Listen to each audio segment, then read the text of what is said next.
नमस्कार, मैं हूं आशीष चित्रांशी और आप देख रहे हैं द न्यूज लॉन्चर।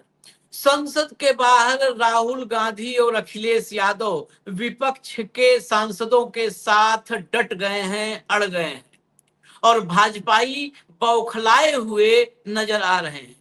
संसद के गेट पर, मकल द्वार पर मोदी के सांसदों के सामने इंडिया गठबंधन के सारे सांसद इकट्ठा हो गए और वहीं पर सीधी भिड़ंत, संसद के भीतर सीधी भिड़ंत। एक बारगी तो लगा कि कहीं संसद में भी ऐसा न हो जाए जो तस्वीर कभी न देखी गई हो, कहीं हाथापाई की नौबत ना आ जाए। जिस तरीके से एक दूसरे से गुत्थम गुत्था हो रहे थे और नारेबाजी हो रही थी, और विपक्ष मोदी के ट्वीट वाले ड्रामे को खारिज कर चुका है।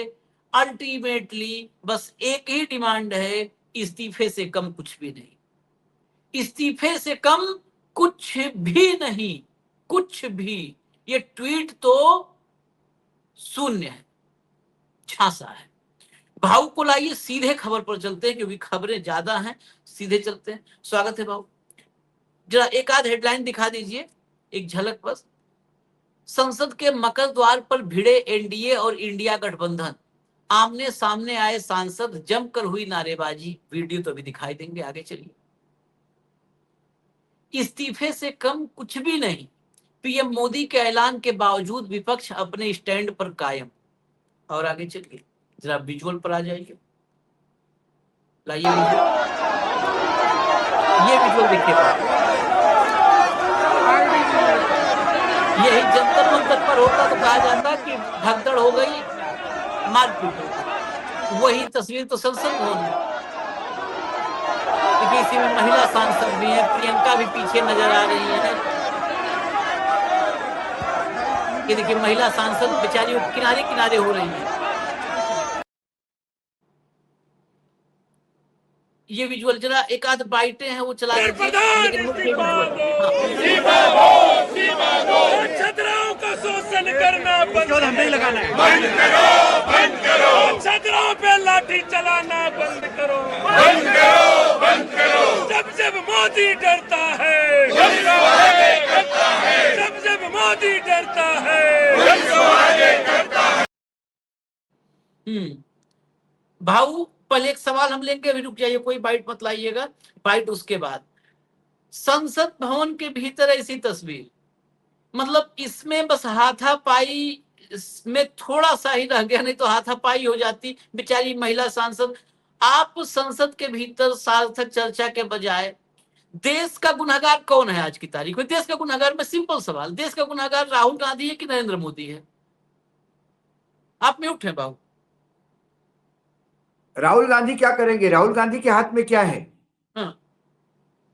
सरकार चलाना, सदन चलाना, ये सरकार का काम है, सत्ता पक्ष का काम है सदन चलाना। और ये मैं नहीं कहता, ये सुषमा स्वराज ने 10 बार कहा होगा सुखराम के समय। It is the duty of the government to run the house, duty of the speaker, parliamentary affairs minister. Floor management नाम की कोई चीज नहीं है।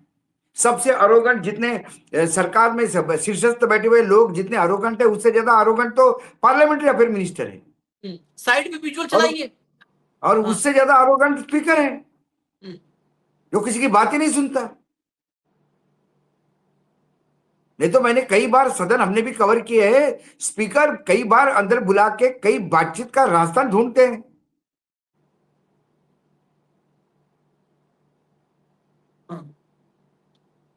और जब गुंडाइज्म आप खुलेआम करोगे, सत्र के सदन के अंदर करोगे, सदन के बाहर करोगे, गवर्नेंस में करोगे, तो यही माहौल दिखेगा। कुछ सालों बाद यहां गोलियां भी चलने लगी तो कोई आश्चर्य नहीं होगा।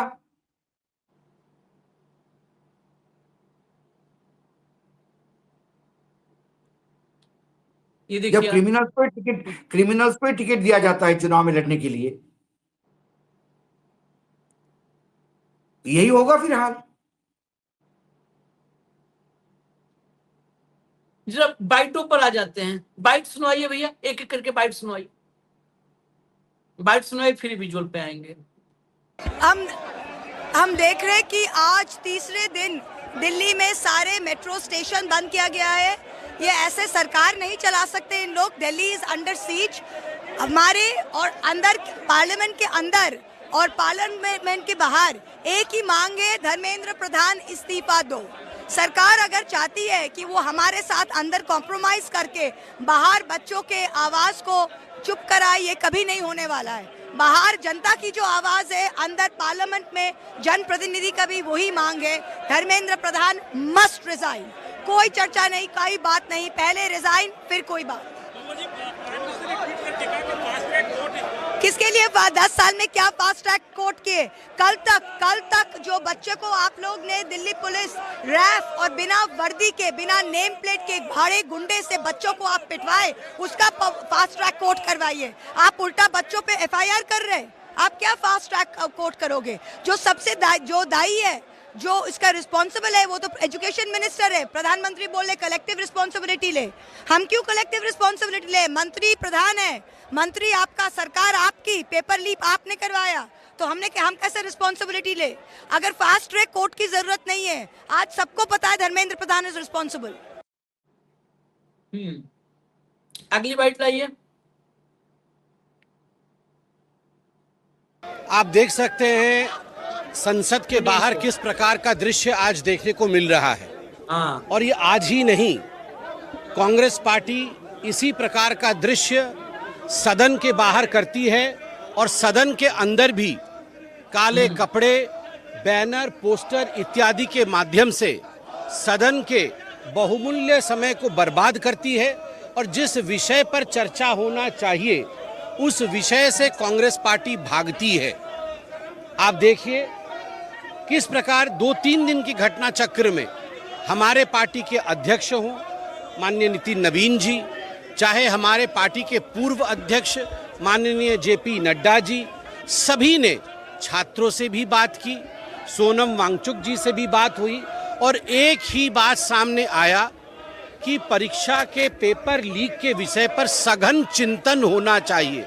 सदन के पटल पर ऐसे कड़े कानून बनने चाहिए ताकि वर्षों से जो पेपर लीक हो रहे थे या परीक्षार्थियों को जिस प्रकार की दिक्कतों का सामना करना पड़ता है, किस प्रकार कानून के माध्यम से उसे कंटेन किया जा सके। मगर कांग्रेस पार्टी सदन में चर्चा नहीं चाहती है, वो राजनीति चाहती है।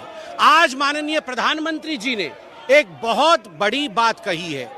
माननीय प्रधानमंत्री श्री नरेंद्र मोदी जी ने स्पष्ट शब्दों में कहा है, बच्चे किसी दल के नहीं होते, छात्र किसी दल के नहीं होते और छात्रों के भविष्य के साथ कोई अगर खिलवाड़ करने की कोशिश करेगा तो उसे छोड़ा नहीं जाएगा, उसे बख्शा नहीं जाएगा। ये मैं इनको बता दूं, ये जो कह रहे हैं बच्चे किसी दल के नहीं होते, इसीलिए कमल के फूल वाले दलदल में उनको ये धंसा रहे हैं।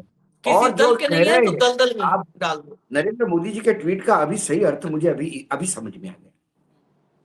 उन्होंने कहा कि बच्चों के भविष्य के साथ किसी को खिलवाड़ करने का अधिकार नहीं है। अकेले मोदी ये सिर्फ हमारा है, ये हमारी मोनोपोली है। ये बता रहा है कि सदन चलने नहीं दे रहा है। अरे ये मेडिकल कॉलेज में धक्के खा रहा होगा मेडिकल की एग्जाम देने, तब जब सुखराम के इशू पे यहां सदन महीनों नहीं चले हैं, सेशन की सेशन वॉच आउट हुए हैं, तब कहां थे? कभी इतिहास भी पढ़ लिया करो यार। 2-4 ऑपरेशन फेल हो गए, डॉक्टर फेटर्निटी ने वहां से भगा दिया, अरुण जेटली की आप प्रेस रिलीज लिखने लगे और सत्ता में आ गए। आपके सत्ता का रूट हमको भी मालूम है। क्या बोले? ये बड़ा न्यूज लॉन्चर सभ्य चैनल है, नहीं बोल सकते अब सभ्य शब्द यहाँ पे। नहीं तो पेपर लीक के अलावा क्या क्या लीक हुआ है सब बता देते। हाँ, फिर बता देते हैं सारे लीकेज। हाँ, किधर लीक होता है सब बता देते हैं। ये ज्ञान दे रहा है, ये कल का ये इसको ये पता नहीं है। कभी बोलता मैं IAS में टॉपर था, कभी बोलता मैं मतलब IAS मैंने दिया, उधर क्लियर कर दिया, कहीं झूठ बोलता है। और हमारे JP नड्डा ने क्या बोला? सभी ने चिंता जताई। किसी ने चिंता एग्जाम से ज्यादा सबसे पहला डिमांड था इस्तीफा चाहिए मंत्री जी का। सोनम वांगचुक ने भी इस्तीफा मांगा, बच्चों ने भी इस्तीफा मांगा। बात करो जरा, बच्चों ने जो 3 पॉइंट का रिमाइंडर जो आपको लेटर दिया, जरा बात करो उसमें। तीनों में कहां चिंता है? तीनों में एक ही बात है कि नीट पेपर में जो लोग जान दे चुके हैं बच्चे, उनको कंपेंसेशन, और सबसे पहला धर्मेंद्र प्रधान का इस्तीफा। धर्मेंद्र प्रधान का इस्तीफा और सोनम वांगचुक की ट्रीटमेंट, यही था ना 3 डिमांड। जब पहली बार मिले थे जेपी नड्डा, सेकंड टाइम तो मिलने से मना कर दिया। ये नहीं बताओगे? डिमांड ये एक बात झूठा और इस आदमी है, कार्यक्रम मुझे में समझ में नहीं आता। ये सांसद है और जगन्नाथपुरी से सांसद है, भगवान जगन्नाथ माफ करे हमें। एक बात और इस कैसे आदमी कार्यक्रम को में, आशीर्वाद दिया आपने, घनघोर झूठे को, मक्कार। और एक बात और इस कार्यक्रम में आना चाहिए। अब अगर देखिए, डे वन से डिमांड क्या थी? धर्मेंद्र प्रधान का इस्तीफा, बच्चों का कंपनसेशन, और ये पूरा एग्जामिनेशन सिस्टम को ओवरहॉल करना। इसमें अनशन पे थे तो वांगचुक का अनशन जुड़ गया। अब क्योंकि अब भाजपाई लगातार हर जगह पर फेल हो चुके हैं, अब इनके पास आखिरी अस्त्र है कि अस्पताल में वांगचुक को किसी तरह मजबूर कर दिया जाए, वांगचुक के बहाने वांगचुक की पत्नी को मजबूर कर दिया जाए, जंतर मंतर पर बैठे उन बच्चों को जो इसकी लीडरशिप में दिख रहे हैं उनको मजबूर कर दिया जाए।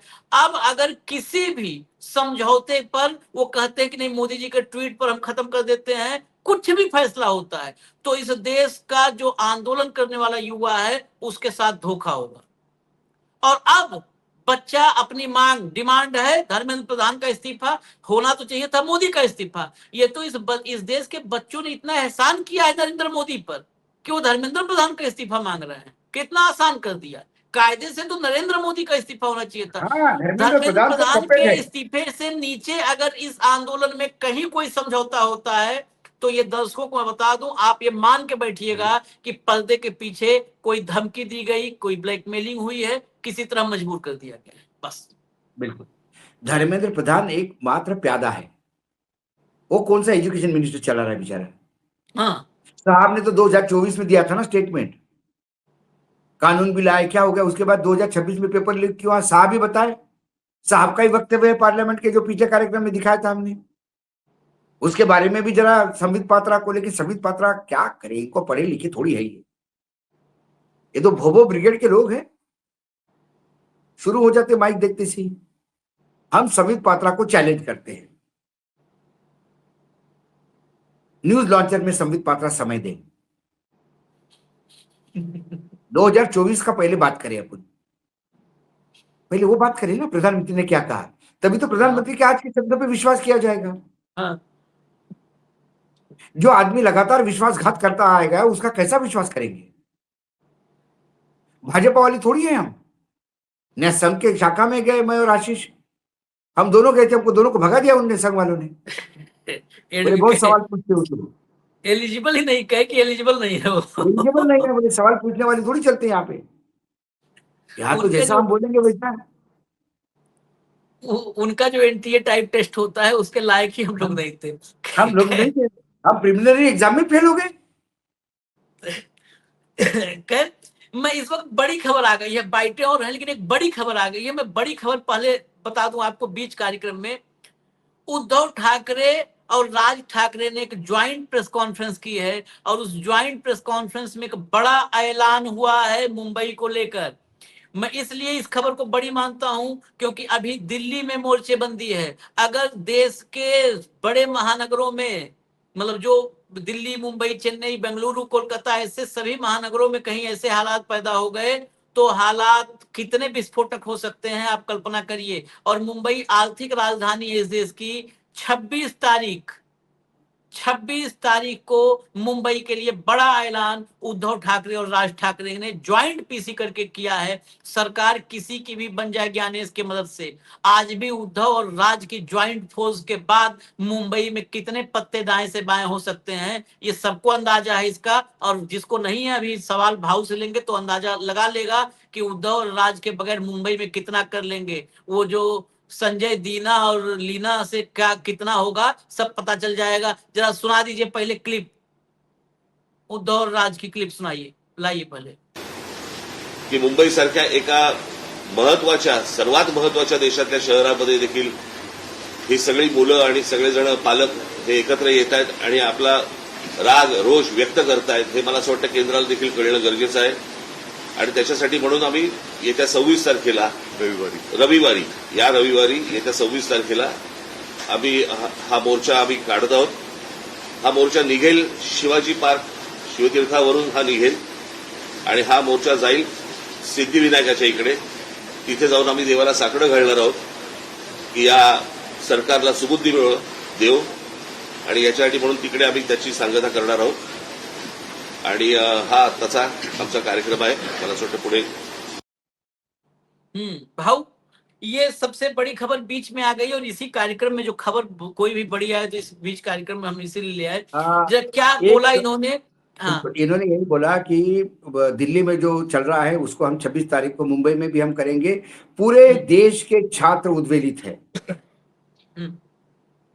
और उन छात्रों के साथ मिलकर 26 तारीख को भी यहाँ ऐलान होगा, ये मराठी में बोले. लेकिन मैंने एक आपको वीडियो देख लीजिए आशीष जी. अभी जो मुंबई में दो लगातार रोज तो चल ही रहा है मुंबई में बच्चों का, छोटे छोटे लेवल पे. एक जगह कॉलेज के बच्चों को जीप में भर के पुलिस वाला क्या धमका रहा है पता है? बोला तुम्हारे पॉकेट में 5-5 ग्राम पाउडर रखवा दूंगा ड्रग की और जिंदगी बर्बाद हो जाएगी तुम्हारी, आइंदा दिखना मत यहाँ पे. ये जो बच्चे थे जो आए थे एजुटेशन में, उनको जीप में ठूस के लेके जा रहा थे. लेकिन उनको ये पता नहीं उस इंस्पेक्टर को कि बच्चे इसका वीडियो उतार रहे थे और बच्चे हंस रहे थे. ये वीडियो इतना वायरल हो गया कि आज तो अभी अगले कार्यक्रम में हम लेके आएंगे इसको. अगले कार्यक्रम में हम लेकर के आएंगे अलग से. मराठी के चैनलों में बड़ी खबर बन गई है. ये है देवेंद्र फडणवीस की पुलिस. और देवेंद्र फडणवीस कहता है कि ये देवेंद्र फडणवीस के लोग कहते हैं कि ये आतंकी है बैठे हुए, खोत उसका खास आदमी. देवेंद्र फडणवीस खुद कहता है कि ये आंदोलन हिंसक करके राजनीतिक दल इसमें रोटियां सेक रहे हैं. ठीक है, ये देवेंद्र फडणवीस कहता है. लेकिन देवेंद्र फडणवीस के पास होम है. भाव इस्तीफा क्यों नहीं मांगा जा रहा है? महाराष्ट्र में विपक्षी दल तो सीधा इसका इस्तीफा मांगे. साथ में उसने और कहा, एक और स्टेटमेंट दिया उनने कि सोशल मीडिया को बिलीव करने के पहले 2 बार सोचो. मतलब सोशल मीडिया झूठा है. इसके पहले भी उन्होंने सदन में बोला, विधानसभा में, कि 1 लाख झूठे मरे होंगे तब ये सोशल मीडिया वाले पैदा हो गए होंगे. लेकिन ऐसे झूठ फैलाने वाले 1 करोड़ मरे होंगे तो देवेंद्र फडणवीस पैदा हुआ होगा. और मोदी जी जब धरती प्रलय हुआ था उसके बाद आए होंगे. बस उसके बाद पहला यदि सबसे बड़ा झूठा कोई हो और जिसके झूठ के इतने रिकॉर्ड्स है, इतने रिकॉर्ड्स है, वीडियो है, सदन पे बोली हुई बातें हैं, जो पलट गया. और इतना पलट गया मतलब आदमी सत्ता में बना रहने के लिए किस किस हद तक नीचे गिरता है, इसका जीवंत उदाहरण देवेंद्र फडणवीस है. और ये उसकी पुलिस आंदोलनकारियों को ड्रगिस्ट बनाने के लिए चली थी. ये तो जिंदगी, ये वही पुलिस है, ये वही पुलिस है जो देवेंद्र फडणवीस के इशारे पे पूरे महाराष्ट्र में नंगा नाच नाच रही है. ये वही पुलिस है जिसका मुंबई का नागपुर का कमिश्नर जाकर संघ की कार्यक्रम में जाके संघ को राष्ट्र निर्माण की एजेंसी बताता है. ये वही देवेंद्र फडणवीस है. बताइए, वो मतलब इससे ज्यादा क्या हो सकता है? शाहरुख के बेटे को ऐसे ही उन्होंने परेशान किया था केंद्रीय एजेंसी को मिलकर. ये करा कि अब तो महाराष्ट्र में तो एक अलग ही मूवमेंट होना चाहिए. वो धर्मेंद्र प्रधान ने, देवेंद्र फडणवीस, जिसकी पुलिस महाराष्ट्र के बच्चों को ड्रग्स में फंसा करके बर्बाद कर रही है, ऐसा गृह मंत्री, मुख्यमंत्री भी है, जो वो गृह मंत्री भी है, उसको एक मिनट नहीं रहना चाहिए. और जैसा ही इंस्पेक्टर ने सामने गाड़ी चलाने के लिए देखा, पीछे बच्चे हंस दिए क्योंकि उनको मालूम था कि वो अब क्या करने जा रहे हैं. इसका कसम से घर पे इधर वापिस अगर किधर मिला नहीं तो फिर मेरे साथ बेकार आदमी नहीं, बिल्कुल नहीं, बिल्कुल मैं डायरेक्ट 50-50 ग्राम पाउडर डाल देगा केजीएफ में। अरे नहीं नहीं हाँ, नहीं, फिर गया क्या, जिंदगी गया। अरे नो सर जामीन।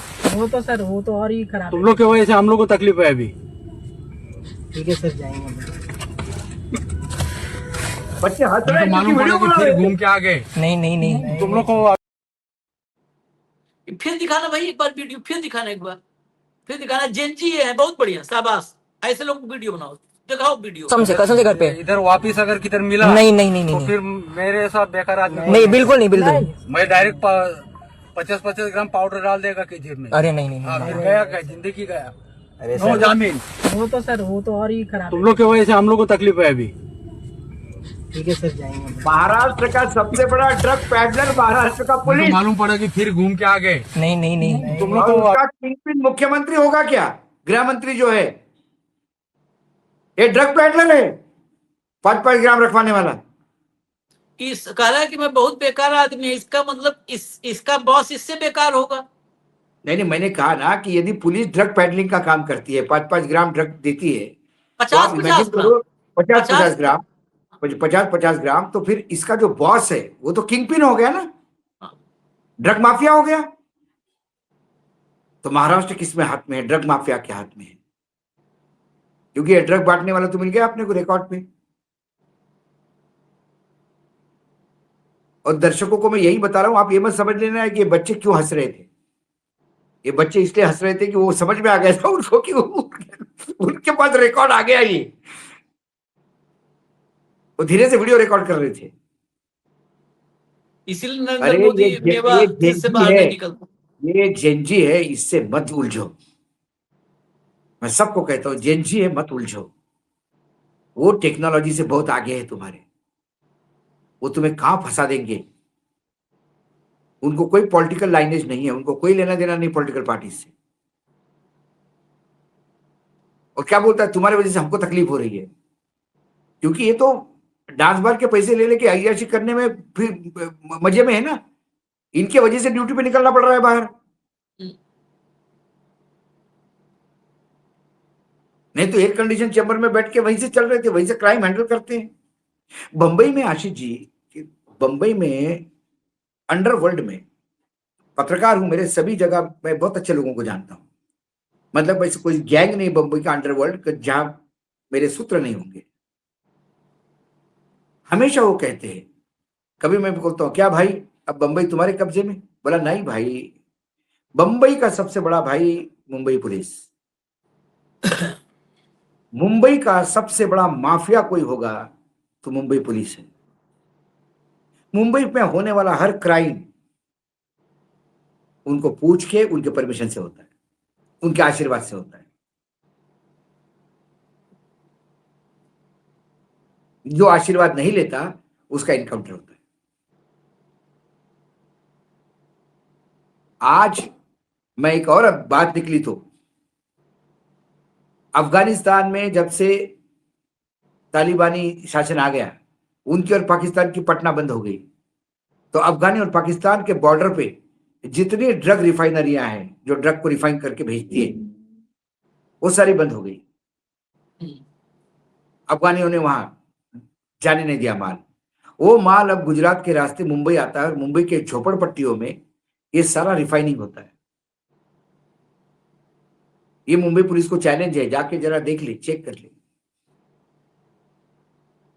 आज जो काम पाकिस्तान के बॉर्डर पे होता था, पाकिस्तान अफगानिस्तान के बॉर्डर पे बड़ी बड़ी कमर्शियल रिफाइनरियां लगी हुई थी। आपकी यूपी में नहीं, कोई भी मुख्यमंत्री बनता तो खदानों का ठेका ले लेते हैं। वैसे पाकिस्तान में कोई भी बड़ा पद पे नेता पहुंचता है, वो अपनी एक ड्रग रिफाइनरी डाल देता है इलीगल। वो सारा माल अब मुंबई में रिफाइनिंग हो रहा है कॉटेज लेवल पे, कॉटेज इंडस्ट्री के हिसाब से। सोचिए जो एमएसएमई पे कितना काम किया है। हाँ, एमएसएमई में काम करा है, नरेंद्र मोदी जी का अचीवमेंट है। क्योंकि बाबा अपने ही दामाद के पोर्ट पे आता है सारा माल, वहीं से उतरता है, वहीं से जाता है कच्चा माल रिफाइंड होके फिर मुंबई से सारा दुनिया में। इसलिए बड़ा इजीली बोला हो, इसलिए नहीं बोला कि फिर मैं तुमको अंदर करवा दूंगा या तुम्हारे माता पिता को फोन करूंगा। कितना नेचुरली बोला, नहीं तो मैं 50-50 ग्राम पाउडर रख देगा तुम्हारी, इसमें जिंदगी बर्बाद हो जाएगा। 2 मिनट। बहुत इजी है। यही इसीलिए अब इस आंदोलन को किसी भी समझौते या झांसे या धोखे से बचाना है, और इसीलिए विपक्षी सांसद इस समय आग बबूला है। जरा सांसदों को सुना दीजिए, बाकी सभी सांसदों को सुना दीजिए, एक लाइन से सुना दीजिए सब। कुछ भी ज्यादा जरूरी नहीं है इस युवा के भविष्य से बढ़कर फास्ट ट्रैक कोर्ट का आयोजन किया जाएगा, क्या कहना? आपको मालूम है युवा के भविष्य से ज्यादा कीमती कोई चीज नहीं, और आप ही खिलवाड़ कर रहे हैं उससे। क्या बोल रहे हैं? फास्ट ट्रैक कोर्ट बनेगी। किसको सजा देगी?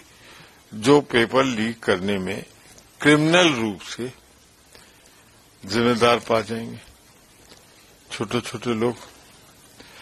पर आपका वो मंत्री जिसके कार्यकाल में 152 152 पेपर लीक हुआ, वो राज करेगा? हमारे मोदी जी, कौन सा राज छिपा हुआ है आपका उसकी मुट्ठी में? ये वो देश है जहां लाल बहादुर शास्त्री थे, रेल दुर्घटना हुई, रेल मंत्री ट्रेन नहीं चलाता, नैतिकता। ये आज लिख के दे दीजिए मोदी जी, नैतिकता का भाजपा से कोई वास्ता नहीं रहेगा। हम तो नैतिक आधार पर इस्तीफा मांग रहे हैं। इसमें पैसा चला है, इसमें अपने लोग उपकृत किए गए हैं, तो इससे ज्यादा अक्षम और अपराध सिद्ध मंत्री कौन होगा?